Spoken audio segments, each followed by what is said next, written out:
Parmi les atrocités de la guerre au Tigré, le massacre d'Aksum est un des pires. Fin novembre dernier, des centaines de civils auraient été tués, pour certains à la hache, par des troupes éthiopiennes et érythréennes dans ce que l'ONG Amnesty International qualifie de crime contre l'humanité. Coup de théâtre ce lundi, l'Éthiopie affirme avoir ciblé des combattants du TPLF, le Front de libération du peuple du Tigré, et non des civils.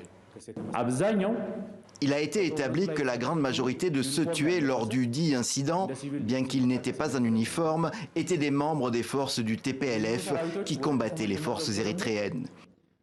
Ces forces sont ensuite retournées en ville et ont attaqué des civils dans la rue.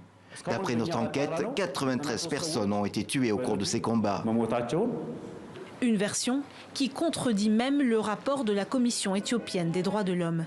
Fin mars, l'organisme indépendant avait affirmé que plus d'une centaine d'habitants non armés ont été exécutés devant leur famille dans un conflit devenu un véritable désastre humanitaire. Le 4 novembre dernier, Addis Abeba lance une opération militaire contre le Tigré séparatiste. Mais les mois passent, les combats perdurent et 6 millions de Tigréens sont pris au piège. Viols, massacres, pillages, de nombreux témoignages et rapports internationaux accusent les troupes érythréennes venues soutenir l'Éthiopie. Après avoir nié leur présence, le Premier ministre éthiopien Abiy Ahmed se ravise.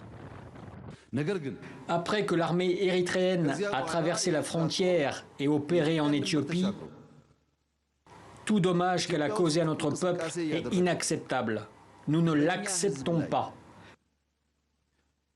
La campagne militaire était contre nos ennemis clairement ciblés, pas contre le peuple. Dans la foulée, Abiy Ahmed rencontre le président érythréen Isaias Afewerki et annonce le retrait de l'armée érythréenne du Tigré sans pour autant apporter de preuves tangibles. Selon l'ONU, il y a urgence. Fin mars, le nombre de déplacés avait atteint 1,7 million de personnes au Tigré.